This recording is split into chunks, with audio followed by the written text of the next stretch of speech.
समय की धूल में छिपा एक महान योद्धा। इतिहास में कुछ नाम ऐसे होते हैं जो समय की धूल में दबा दिए जाते हैं, लेकिन जिनकी गूंज फिर भी पीढ़ी दर पीढ़ी लोगों के दिलों में बनी रहती है। एक ऐसा ही नाम है राजा सुहेलदेव पासी। उत्तर भारत की पावन भूमि पर जन्मा ये योद्धा न केवल एक महान राजा था, बल्कि वो संस्कृति, धर्म और राष्ट्र की रक्षा के लिए लड़ा गया अद्वितीय सेना नायक भी था। उसकी वीरता की गाथा आज भी उत्तर प्रदेश के गांवों के लोक गीतों में गाई जाती है, किंतु दुर्भाग्यवश देश के औपचारिक इतिहास में उसकी महत्ता को बहुत कम स्थान मिला। गाथा शुरू होती है 11वीं शताब्दी के उत्तर भारत से, जब देश कई टुकड़ों में बटा हुआ था। छोटे छोटे राज्य आपसी द्वेष और वैमनस्य के कारण एक दूसरे से लड़ते रहते थे। इसी राजनीतिक अस्थिरता और धार्मिक असहिष्णुता के समय में पश्चिम से एक नया खतरा भारत की सीमाओं पर दस्तक दे रहा था। एक क्रूर और महत्वाकांक्षी तुर्क आक्रांता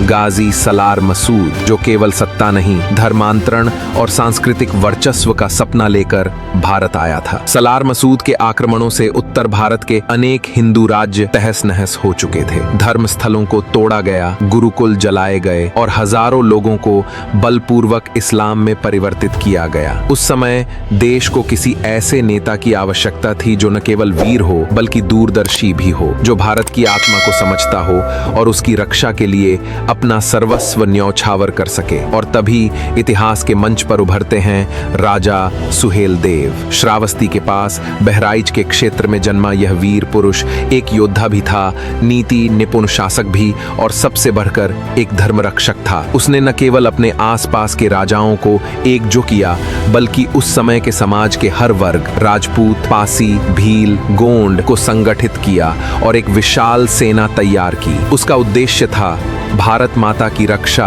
और विदेशी आक्रमणकारियों को जड़ से उखाड़ फेंकना। यह कहानी केवल एक युद्ध की नहीं, एक क्रांति की कहानी है। यह गाथा केवल तलवारों की टंकार नहीं, बल्कि एकता, आत्मबल और संस्कृति के जीवित रहने की जिद की कहानी है। राजा सुहेलदेव का जीवन हमें यह सिखाता है, राष्ट्र संकट में होता है तब केवल हथियार नहीं, बल्कि संकल्प और संगठन ही सबसे बड़ा अस्त्र होता है।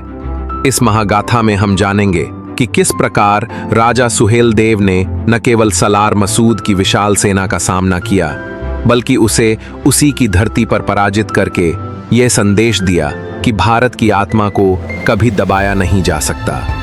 हम देखेंगे कि कैसे एक लोकनायक, जिसे इतिहास की मुख्य धारा ने भुला दिया, आज भी जनमानस में धरती पुत्र, धर्म रक्षक और भारत के वीर सपूत के रूप में जीवित है।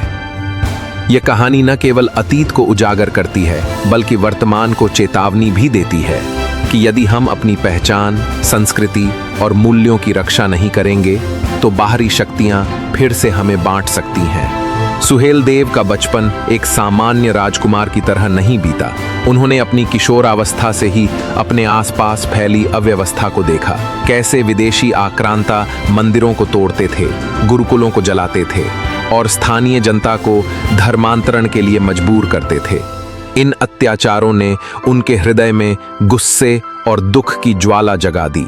उन्होंने तभी संकल्प लिया कि जब वे योग्य होंगे तब भारत माता के सम्मान की रक्षा करेंगे, चाहे इसके लिए अपने प्राण क्यों न देने पड़े। उनका व्यक्तित्व प्रेरणादायक था, साहसी, सत्यप्रिय और अनुशासित। वे केवल युद्ध कौशल में निपुण नहीं थे, बल्कि राजनीति, कूटनीति और धर्मशास्त्र में भी पारंगत थे। गुरुजन कहते थे, यह बालक एक दिन भारत का रक्षक बनेगा। उन्होंने धनुर्विद्या, तलवारबाजी, घुड़सवारी, युद्ध नीति और वेदों का गहन अध्ययन किया। राजा सुहेलदेव ने यह समझ लिया था कि यदि भारत को बचाना है तो हर जाति, हर वर्ग और हर क्षेत्र को एकत्र करना होगा। यही सोच उन्हें तत्कालीन अन्य राजाओं से अलग करती थी। जब उन्होंने राजगद्दी संभाली तो उनका पहला कदम था प्रजाजनों में आत्मविश्वास और सुरक्षा की भावना जगाना। उन्होंने सीमाओं की रक्षा के लिए सैनिकों को प्रशिक्षण देना शुरू किया, समाज के हर वर्ग को प्रशासन में स्थान दिया और चारों ओर संदेश भेजा, ये राज्य केवल राजा का नहीं, पूरे भारतवर्ष का है। सुहेलदेव ने उत्तर भारत के कई छोटे राज्यों से संपर्क किया, उन्होंने राजपूतों, गोंडों, भीलों, ब्राह्मणों और किसानों से सहयोग मांगा। उन्होंने कहा, हमारे मंदिर जल रहे हैं, बहनों का सम्मान छीना जा रहा है, बच्चों को तलवारों पर उछाला जा रहा है। यदि अब भी हम चुप रहे तो इतिहास हमें कायर कहेगा। उनकी अपील का असर हुआ। धीरे धीरे अन्य राजाओं और सेनाओं ने उनके नेतृत्व को स्वीकार करना शुरू किया। सुहेलदेव का जीवन एक सामान्य राजा का नहीं, एक योद्धा का जीवन था। त्याग, तपस्या और संघर्ष से भरा हुआ। वे सामान्य वस्त्र पहनते, सैनिकों के साथ ही भोजन करते और हर युद्ध अभ्यास में स्वयं भाग लेते। इस प्रकार राजा सुहेलदेव एक ऐसे नेता के रूप में उभरे जिन्होंने धर्म, न्याय और भारतीय अस्मिता की रक्षा का प्रण लिया। उन्होंने भारत को एक सूत्र में पिरोने का कार्य प्रारंभ किया। वह सूत्र था एकता और प्रतिरोध। और अब जब विदेशी आक्रांता गाजी सलार मसूद अपनी बड़ी सेना के साथ बहराइच की ओर बढ़ रहा था, तब यही राजा सुहेलदेव उसके मार्ग में एक चट्टान की तरह खड़ा होने वाला था। गाजी सलार मसूद की एक तुर्क सेना नायक जो तलवार के बल पर भारत की भूमि पर इस्लामी शासन स्थापित करना चाहता था। वह महमूद गजनवी का भांजा और इस्लामी कट्टरता का प्रतीक माना जाता था। सलार मसूद का जन्म गजनी, आधुनिक अफगानिस्तान में हुआ था। बचपन से ही उसने युद्ध और धर्म के नाम पर किए जाने वाले जिहाद की शिक्षा ली। वह न केवल तलवारबाजी में माहिर था, बल्कि लोगों को अपने विचारों में फंसाने की चतुराई भी जानता था। मसूद ने 16 वर्ष की उम्र में भारत की ओर रुख किया। उसके साथ एक बड़ी सेना थी, अच्छे हथियार, घुड़सवार, धनुषधारी और धार्मिक प्रचारक। उसका उद्देश्य था उत्तर भारत के हिंदू राज्यों को जीतना, मंदिरों को ध्वस्त करना और इस्लामी झंडा लहराना। शुरुआत में उसने पंजाब और पश्चिमी उत्तर प्रदेश के कुछ हिस्सों में सफलता पाई। कई छोटे राज्यों ने बिना लड़े आत्मसमर्पण कर दिया या उसके साथ संधि कर ली। उसने मथुरा, कन्नौज और सीतापुर जैसे शहरों में आतंक फैलाया। मंदिरों को तोड़ा गया, मूर्तियों को अपवित्र किया गया और जो लोग इस्लाम कबूल नहीं करते थे उन्हें तलवार से काट दिया जाता था। उसकी क्रूरता और धार्मिक उन्माद ने भारतीय जनता में भय का माहौल बना दिया। लेकिन सलार मसूद का सबसे बड़ा लक्ष्य था पूर्वी उत्तर प्रदेश, विशेषकर बहराइच क्षेत्र। वह जानता था कि यदि इस क्षेत्र पर कब्जा कर लिया तो आगे बिहार और बंगाल की ओर बढ़ना आसान होगा। उसके पास धन बल, सैन्य बल और धार्मिक उन्माद था। लेकिन उसे यह नहीं पता था कि बहराइच में उसका सामना एक ऐसे राजा से होगा जो न केवल पराक्रमी था बल्कि भारत की आत्मा का रक्षक भी। गाजी सलार मसूद की चालाकी यही थी कि वह युद्ध से पहले धार्मिक भ्रम फैलाता था। वह कहता, हम शांति से आए हैं, बस अपने धर्म का प्रचार करना चाहते हैं। लेकिन असलियत में उसकी सेना मंदिरों को जलाती, गुरुकुलों को लूटती और स्त्रियों को बंदी बनाती थी। कई स्थानों पर उसने स्थानीय राजाओं को धोखे से मार दिया या गुप्तचरों के जरिए उनके किलों में आग लगवा दी। मसूद की सफलता ने उसे अहंकारी बना दिया, लेकिन इसी आत्ममुग्धता में वह बहराइच की ओर बढ़ गया, जहां उसकी आक्रामकता का अंत निश्चित था। वहीं राजा सुहेलदेव, जिसने अपने राज्य और धर्म की रक्षा का संकल्प लिया था, गाजी के हर कदम पर नजर खे हुए था। धरती एक निर्णायक युद्ध के लिए तैयार हो रही थी। एक ओर सलार मसूद, जो तलवार के बल पर धर्म थोपना चाहता था, और दूसरी ओर राजा सुहेलदेव, जो धरती, धर्म और सम्मान की रक्षा के लिए सब कुछ न्यौछावर करने को तत्पर था। जब गाजी सलार मसूद की सेना बहराइच की ओर बढ़ रही थी, तब उन्होंने अपने सेनापतियों को बुलाया और कहा, ये युद्ध केवल तलवारों से नहीं, हृदय की ज्वाला और एकता की शक्ति से जीता जाएगा। राजा सुहेलदेव को यह भली भांति ज्ञात था कि उनकी सेना संख्या में सलार मसूद की सेना से छोटी है, लेकिन जीत असंभव नहीं। उन्होंने सबसे पहले उत्तर भारत के प्रमुख छोटे छोटे राजाओं और गणराज्यों से संवाद स्थापित किया। अब जाति, वर्ण और गोत्र से ऊपर उठो, अब लड़ाई हमारी पहचान की है। इस आह्वान का गहरा असर हुआ। कई राजपूत सरदार, भील योद्धा, गोंड सेना नायक ब्राह्मण आचार्य, बनियों से लेकर किसानों तक सभी सुहेलदेव के पक्ष में संगठित होने लगे। यह इतिहास में दुर्लभ था, जहां हर समाज, हर वर्ग एक उद्देश्य के लिए एकत्र हो रहा था। सुहेलदेव ने एक विशाल शिविर बनवाया, जहां नए सैनिकों को प्रशिक्षण दिया जाने लगा। तलवारबाजी, घुड़सवारी, धनुर्विद्या, कूटनीति और गुप्तचर विद्या सबकी व्यवस्था की गई। उन्होंने सेना को 4 भागों में बांटा। एक सामने से आक्रमण करेगा, दूसरा जंगलों से छिपकर हमला करेगा, तीसरा दल रक्षा पंक्ति बनाएगा और चौथा गुप्तचरों की टोली जो हर हरकत पर नजर रखेगी। खास बात यह थी कि राजा सुहेलदेव स्वयं सबसे आगे रहने का प्रण ले चुके थे। जो राजा पीछे रहे वो राजा नहीं, केवल सिंहासन का रक्षक होता है। सेना में महिलाओं को भी प्रशिक्षण दिया गया।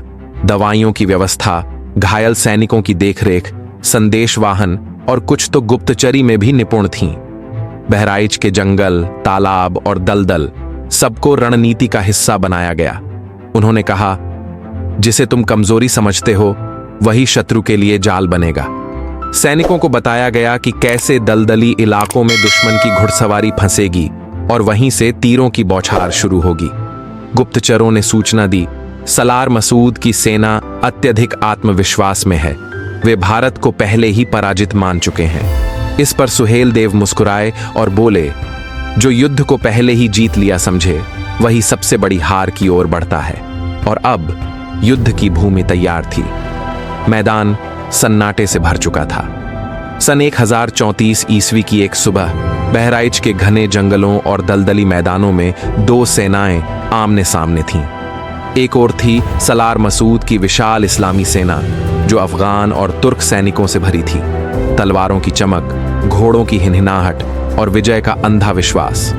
दूसरी ओर राजा सुहेलदेव की सेना थी, कम संख्या में लेकिन हृदय में अग्नि और आंखों में धर्म रक्षा का संकल्प। युद्ध की शुरुआत एक घोर गर्जना के साथ हुई। सुहेलदेव की सेना ने बाएं और दाएं दोनों ओर से गुप्त मार्गों से हमला किया। तीरों की बौछार ने मसूद की अग्रिम पंक्तियों को चकनाचूर कर दिया। दलदली इलाकों में फंसे उनके घोड़े हिल भी नहीं पा रहे थे। जैसा राजा सुहेलदेव ने योजनाबद्ध किया था, प्राकृतिक भूमि को शस्त्र बना दिया गया। मसूद ने तुरंत अपने मुख्य सैनिकों को आगे भेजा, लेकिन राजा सुहेलदेव पहले ही उनकी चाल को भांप चुके थे। उन्होंने अपनी सबसे अनुभवी टुकड़ी को भेजा, जिसमें राजपूत, पासी और भील वीर शामिल थे। घोर संघर्ष हुआ, तलवारें टकराईं, भालों की चोटें गूंजने लगीं और चारों ओर रणभूमि रक्त से लाल हो उठी। सलार मसूद युद्ध के मध्य में खड़ा होकर अपने सेनापतियों को ललकार रहा था, इन हिंदुओं को कुचल दो, एक भी जीवित न बचे। लेकिन उसे नहीं पता था कि इनकी नसों में अब परंपरा नहीं, प्रतिशोध दौड़ रहा था। राजा सुहेलदेव स्वयं सामने आए और बोले, जो भारत माता का अपमान करे उसकी मृत्यु निश्चित है। एक क्षण ऐसा आया जब राजा सुहेलदेव और सलार मसूद आमने सामने हो गए। चारों ओर युद्ध थम गया। दोनों की तलवारें टकराईं। एक ओर मजहबी कट्टरता थी, दूसरी ओर संस्कृति की चेतना। दोनों के वार तेज थे, लेकिन सुहेलदेव की मंशा और गति अपराजेय थी। अंततः राजा सुहेलदेव ने एक घातक वार करते हुए सलार मसूद को भूमि पर गिरा दिया। तुर्क सेनापति की आंखों में मृत्यु का डर था और भारत के एक पुत्र की आंखों में न्याय की ज्वाला। सुहेलदेव ने कहा, तू मेरी भूमि पर आया मेरे धर्म को मिटाने, अब यहीं मिट जाएगा।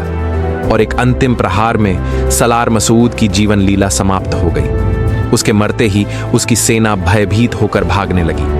कई बंदी बनाए गए, कुछ जंगलों में मारे गए और शेष ने आत्मसमर्पण कर दिया। रणभूमि में अब केवल भारत के वीरों का विजय घोष था। राजा सुहेलदेव ने सिद्ध कर दिया कि चाहे दुश्मन कितना भी शक्तिशाली क्यों ना हो, यदि राष्ट्र एकजुट हो जाए तो विजय निश्चित है। सलार मसूद की हार के साथ भारत की धरती पर विदेशी आक्रांताओं के आतंक को एक बड़ा झटका लगा। राजा सुहेलदेव केवल एक युद्ध के विजेता नहीं थे, वे भारत की आत्मा के रक्षक बन गए। उनकी ख्याति दूर दूर तक फैल गई। राजा सुहेलदेव ने बहराइच में एक स्मारक बनवाया, जहां मारे गए सभी योद्धाओं, चाहे वे किसी जाति, क्षेत्र या वर्ग से थे, को सम्मान दिया गया। वह स्थान आज भी सुहेलदेव की समाधि के नाम से जाना जाता है और देशभक्ति का प्रतीक बना हुआ है। दुर्भाग्यवश इतिहास की पुस्तकों में उनका नाम बहुत कम लिखा गया, परंतु आज जब भारत अपने गौरवपूर्ण अतीत को पुनः पहचान रहा है, तब राजा सुहेलदेव की कहानी हर भारतीय के हृदय में पुनः जीवित हो रही है। यदि आपको यह कहानी प्रेरणादायक लगी हो तो इसे अपने दोस्तों, परिवार और युवा पीढ़ी तक जरूर पहुंचाएं। वीडियो को लाइक करें, शेयर करें और चैनल को सब्सक्राइब करना न भूलें। राजा सुहेलदेव की वीरता को भारत के हर कोने तक पहुंचाना हमारा कर्तव्य है। जय हिंद, जय भारत, इंडिया।